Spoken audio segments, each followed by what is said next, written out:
Now I think everybody wants to know exactly what I'll be doing. And if I don't like doing it, how you have me doing it, I'll probably leave. So I think you have to be honest.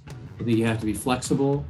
And I think you have to give people a very good idea of what the job is and what the expectations are more than ever. I mean, it's always good to set expectations, but now it's critical because you will not keep people if you're not setting expectations. In recent months, millions of workers across the country have walked out of their jobs as they make the decision to prioritize their mental health. According to the U.S. Bureau of Labor Statistics, 4 million Americans quit their jobs in July of 2021 alone. By the end of July, a record-breaking 10.9 million jobs were left unfilled. And as of August, it had been reported that 55% of people in the workforce were likely to look for a new position in the coming months. The idea that a stressful work environment can impact mental health is nothing new.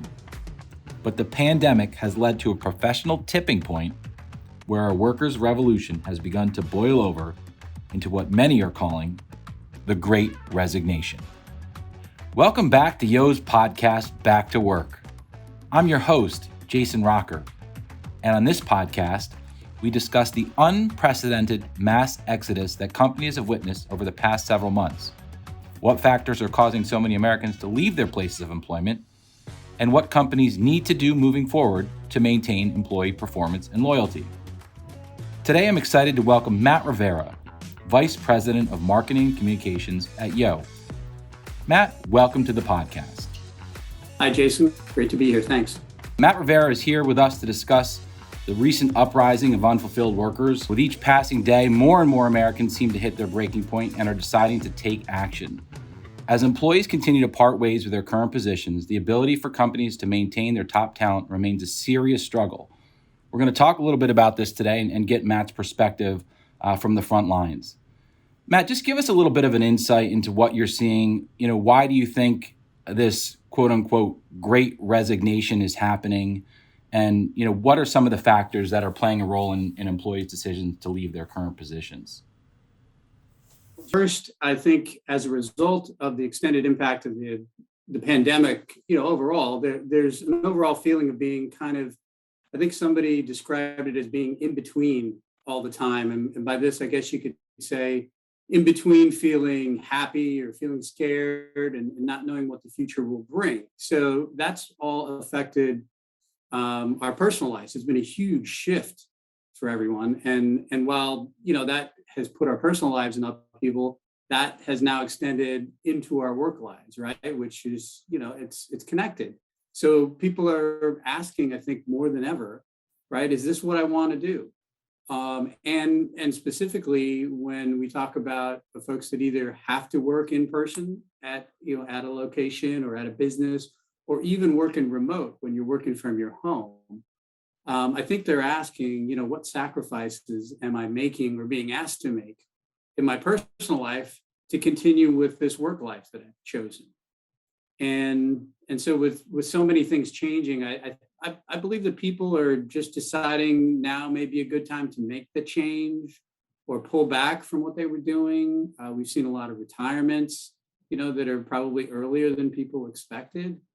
And then in general, I think we have a lot of people who are suffering from burnout with all they've been asked to do over the last 18 months or so, and all that they've had to deal with personally and even in their work lives. So I think that having this discussion now is meaningful because it impacts what we're seeing in talent acquisition and the challenges that everyone is having right now with talent acquisition, just aside from what is being called people leaving in droves. But it's really there's been a problem for a while, but now it's just gotten much worse. You talked about the idea of burnout and how much does mental health play a role in people's making a change, and how much should companies be attuned to that now and moving forward? Yeah, mental health and just the isolation we've been feeling has played a huge part and certainly increased due to the pandemic, right? So there are people who are comfortable working alone and doing, their own thing. But I think by and large, most employees feel the need to be engaged in their work, engaged with the people around them, and want to be able to buy into, the strategy and the overall mission of their team or the organization and just be connected. And there's a disconnect, right? Or there's been a disconnect or certain kinds of disconnect. So you mentioned mental health, and it's a huge concern right now because everybody is juggling so many things, right? They're worried about their kids or their elderly family members or all kinds of, the mandates and all the information that's out there. So their blurred lines between their work and their personal life, I think, is taking a toll because you can't leave it at home anymore like you used to. So, the good news is that companies have more resources now than I think they've had in the past, and more acknowledgement that there's a problem, that there are issues that people are dealing with. We see professional athletes, we see others talking about it, right? We see entertainers and we have employee assistant programs. So it's good that more people are talking about it, but it's certainly a huge consideration for companies, and they need to make sure that they're communicating with their employees and making sure they know what to do when they start to have these issues and challenges. And you talked about in between or blurred lines. I think one challenge that we're hearing about is different expectations or different demands from different employees, right? So I think some employees have a real desire to continue working at home on a full-time basis. Others want to work in the office on a full-time basis. Some want to be in between. How do you balance all those different dynamics and make everybody happy as an employer in this new dynamic? Yeah, so I think that's a great thing for companies to think about what is going to be their approach to this, right? Because it's going to be different for different companies. But I think more than ever, people have talked about flexibility for years, right? So what is flexibility, and what is, the ability to have this kind of whatever people call work-life balance, whatever that is. And now I think we're reading a lot more that there's not a work-life balance. It's you have work, you have life. They happen at the same time.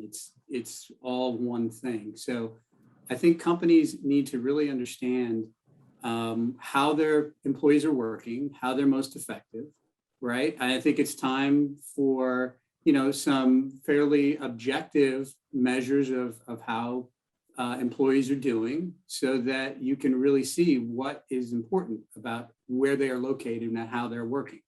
And we have more tools than ever. We're all now, very proficient with Zoom and other tools, right? So there are more tools now to make it probably a little easier for employees to work wherever they need to work. And I think companies need to realize that it's not about, punching the time card when they come in the morning and punching out at night. There's so much more that happens on other hours of the day. Some people get up early in the morning. We've known people that come into the office very early and want to leave early. We know people that come in late and stay late. And so we've all always known these things have been out there, but I think it was the structure that was put in place that kind of made it a lot easier for companies to just say, look, this is our structure. We work 9 to 5 or we work whatever it is. So I think that it's because we talked about things like mental health and having a lot on their plate because of and during the pandemic, right? I think companies need to look at how they're working and be reasonable about how they manage that with their employees and be honest about it. Sometimes employees don't have a choice. Sometimes the job is the job, and you need to be at the job at a certain time, and you need to do certain things, and they need to be honest about those duties. And I think that's the tough part right now. Is it used to be a little easier to obfuscate about what the job was or what you were doing. You didn't know until you got there, and then you go, oh my gosh, is this a good job or bad job? But now I think everybody wants to know exactly what I'll be doing, and if I don't like doing it, how you have me doing it, I'll probably leave. So I think you have to be honest. I think you have to be flexible. And I think you have to give people a very good idea of what the job is and what the expectations are more than ever. I mean, it's always good to set expectations, but now it's critical, because you will not keep people if you're not setting expectations. And what are some of the things that you're seeing where organizations are engaging employees, doing different things to meet them halfway? You know, you talked about expectations. What are some of the way that they're changing expectations and changing the interactions with employees to make them happier? Yeah, I think that what this whole process and this whole experience we've all been going through has really, hopefully, resulted in is that there is more communication, or it should be more communication going on. So I think that we're listening more to employees, and we're creating, options for employees that maybe were either not available before or that we didn't consider seriously. So I think some companies are looking at how they can get that feedback and incorporate that feedback.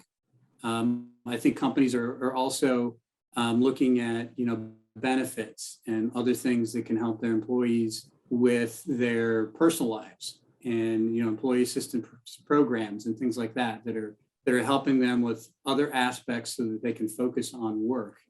And then I think, again, I think the most important thing there is to set those expectations so that, and having those mechanisms in place to get that feedback on an ongoing level, right? So just understanding what was your expectation of your job, and how's your experience going here? And then, making changes if needed. I think we're in a very, agile time. I think I think gone are the days when you just said, this is how we work, this is it. We had to change. I mean, think about how fast we had to change when in March of 2020, right? So we were forced to change, and I think that's what people expect of companies now, that they're going to be a little agile, they're going to be able to change, they're going to be able to change some things. So I think that's probably the number one thing for companies is to, especially when you get into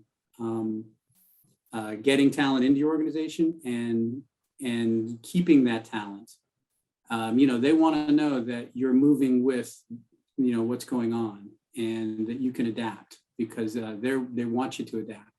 And so I think that's the key there, is just to make sure that we're adaptable and that we're listening. You talked a lot about change, obviously, and there's been a ton of change going on for the past year and a half plus.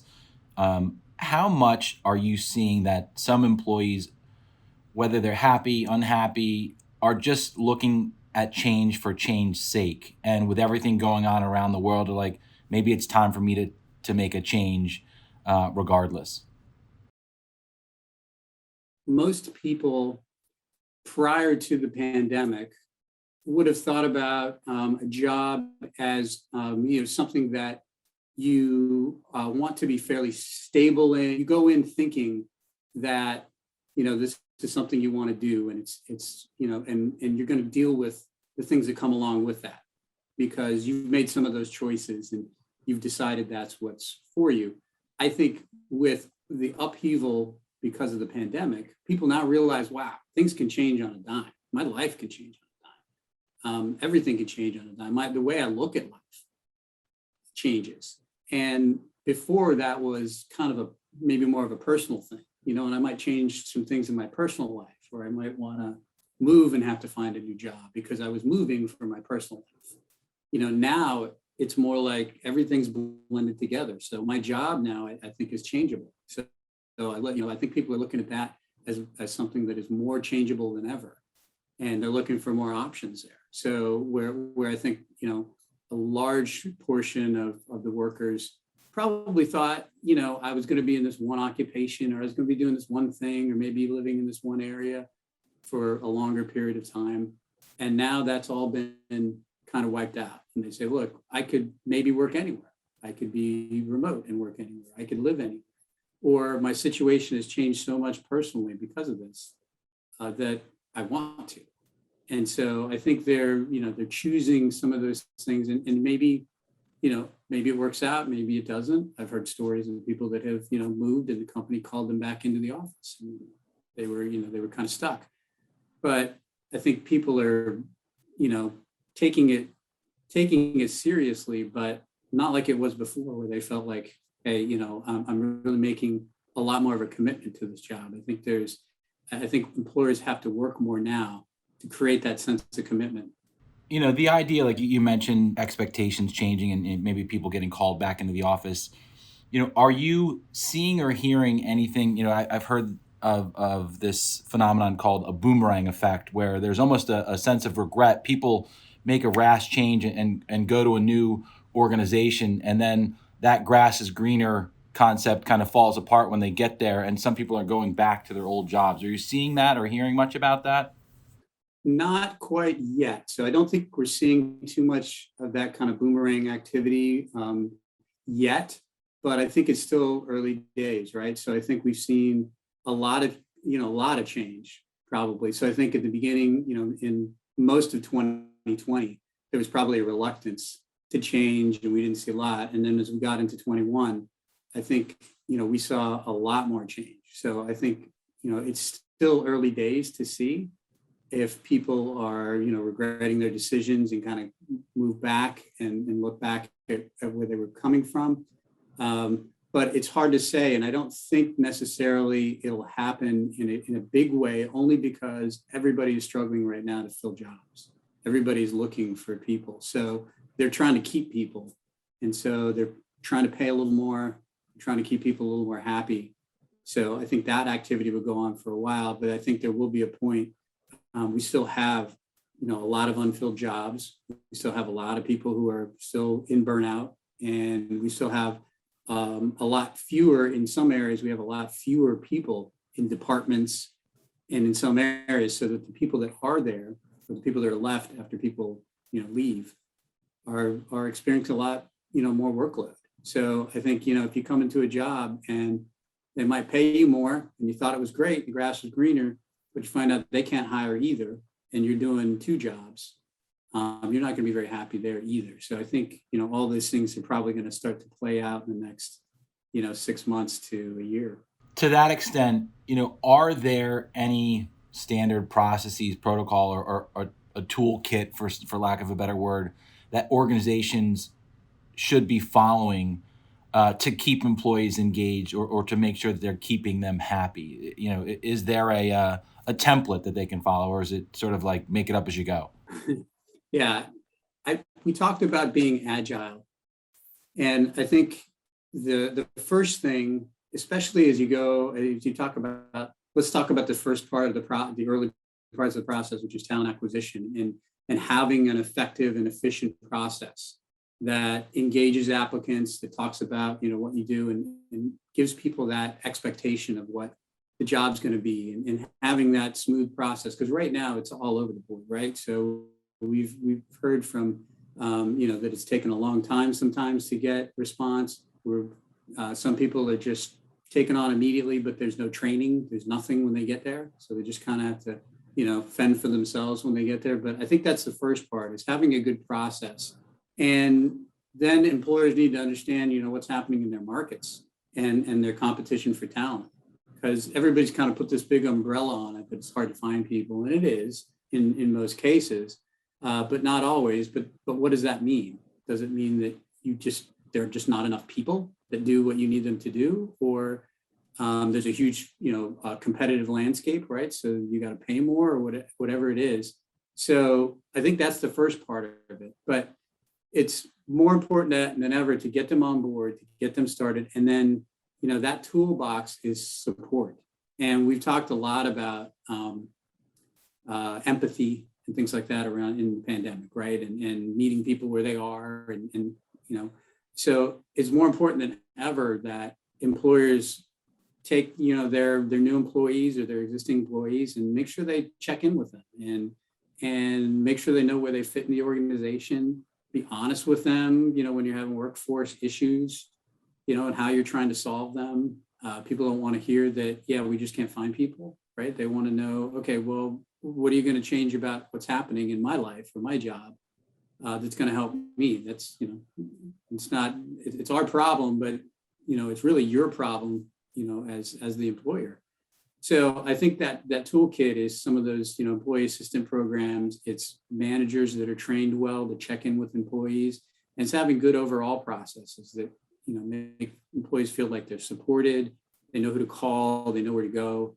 And I think, that hasn't necessarily changed, but, it's, that game has been upped, a couple of levels now, because it's more important than ever. And it's probably harder to do. I will say that, certainly HR in particular is stretched pretty thin right now with just having to manage some of the COVID stuff, vaccine mandates.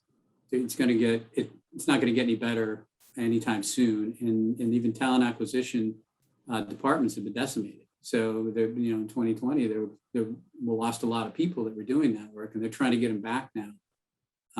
But it's always harder to bring people back into a job that's pretty hard to do, pretty tough to do right now. So I don't think that's going to change anytime soon either. Those check-ins that you talked about, making sure that you're staying attuned to employees' needs, keeping them up to date, do you recommend that those are more formal in nature? So like, hey, let's put a weekly check-in on the books with each of our employees, or should they happen more organically? The check-ins, I think, are important to be both organic and scheduled, right? So the employee needs to know that you're going to have time and space for them, time to talk to them. And sometimes that's better scheduled depending on your work environment so that you have that time. And that's a good way to make sure that it happens for sure. The organic kind of, what used to be called, management by wandering around, or, talking to people, just checking in with people in the office on a casual basis is difficult, but I know of managers that they call it Zoom bombing, right? So they'll just call somebody by Zoom and check in with them unexpectedly, and you can do that. It's calls. I think one of the main ways right now to do it is just do it with a phone call, right? Say, let's get off of Zoom, let's talk on the phone, because that allows you to kind of just have a conversation, whether you're not concerned about what you're looking at or sharing a screen or doing anything else. So I think it's important to do both, to have the scheduled ones so that it happens, but also to make opportunities for it to happen organically and organically, kind of one-on-one, so that they feel comfortable that, you're concerned about what they're going through and what they're thinking about. And I think, again, we've seen that now that our personal lives and our work lives have gotten more entwined than ever. We're in people's houses on Zoom. We see those things. You hear the dog, you see the kids, those types of things where they say, hey, I'm leaving for baseball practice or whatever it is. So, before they might've just left the office and you never would have known, or you kind of would have, not thought anything of it. But so I think now it's more important that you, to the extent that the employee is comfortable with it and you're comfortable with it, that you get a little bit more engaged in those types of things and understand where they are. In terms of, obviously there are a ton of opportunities out there for people. Has that lowered their risk of looking for stuff? So like is there just a better sense that there are jobs out there, so I can be more picky, or I can make a move and be happy or successful somewhere else? I think that most people, when they think about making a move, have their own reasons for it, right? So if I want to move up in my career, but I want to make more money, or I want to maybe move someplace else, right? So if you have overriding like big factors like that, you're going to be looking. You're going to be more apt to kind of say, hey, I'm open to those changes and things that I would probably be open to anyway. I think that what's changed a lot is that people feel that there is a lack of talent overall, and if they know, especially in their industries, there's a lack of talent, that they can be choosy, that they can maybe demand a little more or ask a little more of their employer, or take a look. So I think that's a dynamic that's changed, and we've seen it. These things are cyclical, right? So we've seen where there's it's all basic supply and demand. So we've seen times where this has happened, where you couldn't find, for example, like IT people. So if you can't find IT people in certain areas, and like right now, cybersecurity and network security, things like that, tough to find people. So they can choose the jobs they're in. And the people that are coming out of college with those skills are getting jobs. And we know the medical profession and other areas where certainly that's the case. But other areas, that's probably not so much the case. So they can't be as choosy. And I think we've seen certainly a couple different kind of economies, where people that do have that choice and they can work remotely if they want, and then others that have to work in jobs where you have to actually show up somewhere and you have to be on site, and it's part of that requirement. And so for them, I think it's probably harder. It's probably more difficult. So it certainly depends on the job and the company. But, I think more people are thinking about it for sure. And to that same note, should companies be changing the way they hire, who they hire, where they hire? Is there a lack of geographic borders, for instance? So are companies more willing to hire someone working remote all the time, maybe in a different geographic location, to fill a talent slot that they wouldn't previously have done?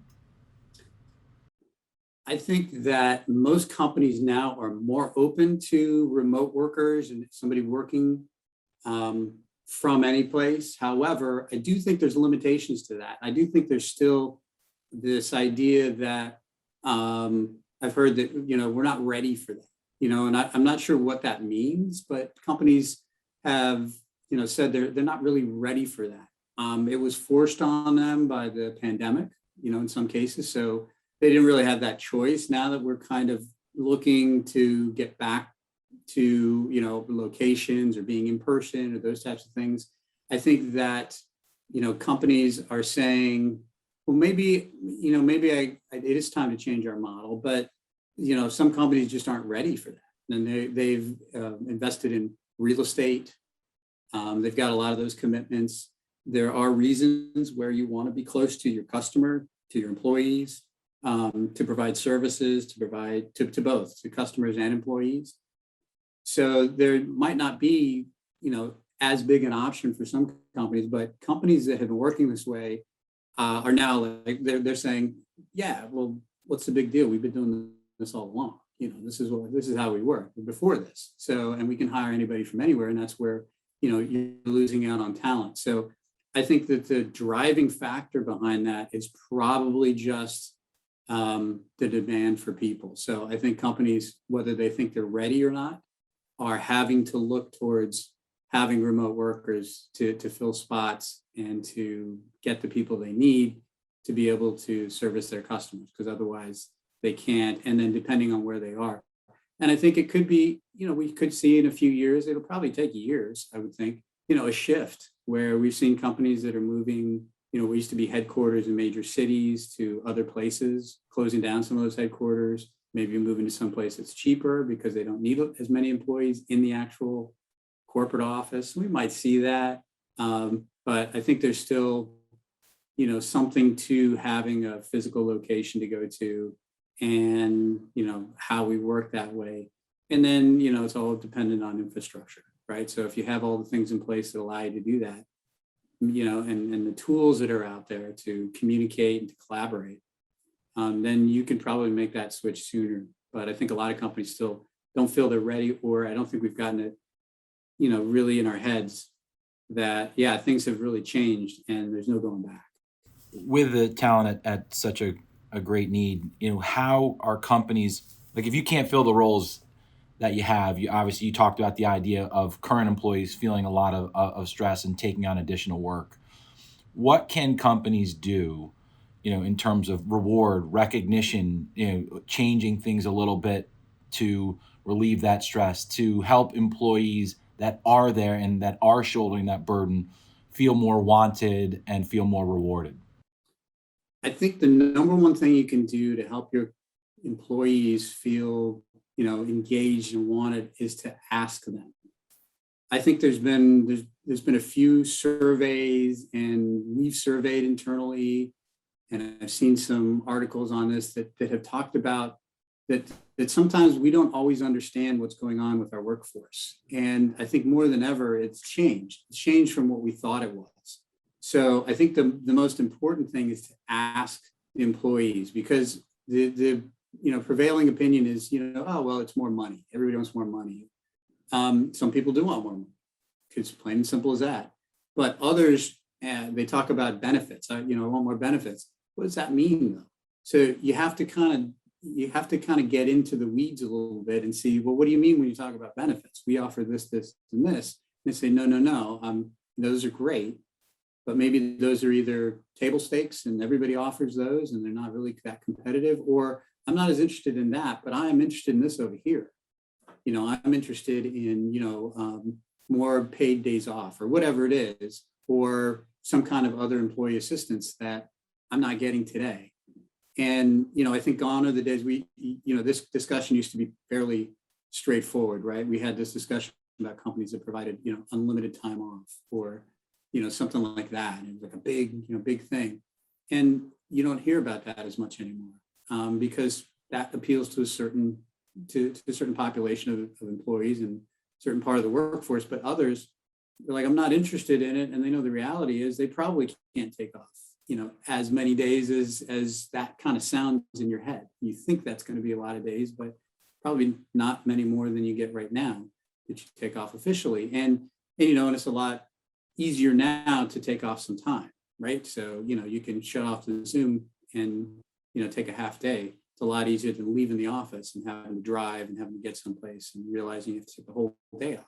So I think the important thing is to ask employees, because I don't think it's what it used to be. And I don't think it's the same for everybody. So I think when I talked about being adaptable or being agile, I think it's important to understand and to make changes if you need to, because it's not going to be just about money. And money is kind of can be a losing game at some point. If you're wildly successful in your business and in your industry or whatever, yeah, you can afford maybe to do that. But most companies can't keep up with that. And then eventually it's going to be where, they price themselves out, where they just can't hire enough employees because they're having to pay them too much. So I think there's got to be some balance with that, with the pay type thing. But I think unless you hear from employees about where they are and what they want, you're not going to be able to respond to those questions about and those, and people leaving. Any last pieces of advice or parting words for our listeners on what they can do to continue to combat the effects of this quote unquote great resignation? I think that the most important thing right now is communication at all levels, right? So the front lines often complain that, the upper management doesn't know what's going on, and the upper management doesn't, sometimes complains that, the front lines don't understand what, we're dealing with as a company, those types of things. So, and it extends to, certainly right now, very closely to what we do in HR and our policies and procedures and things we're doing to get talent into an organization and also to keep talent, right? So I think that communication at all levels and throughout the organization is really important, because at the end of the day, your employees are your best salespeople, your best recruiters, right? So if they're happy and they're talking about it, that's going to help you in many, many ways. They're going to be better workers. They're going to talk to people about coming to work for your company. And I think, that is only going to happen if they feel like they're engaged and informed and know what's going on. And I think that that's something that we can all tap into. So, but, it's hard to achieve because there's so many things going on, but I think it is achievable. And I think it's more important than ever. Matt, thanks so much for joining us today.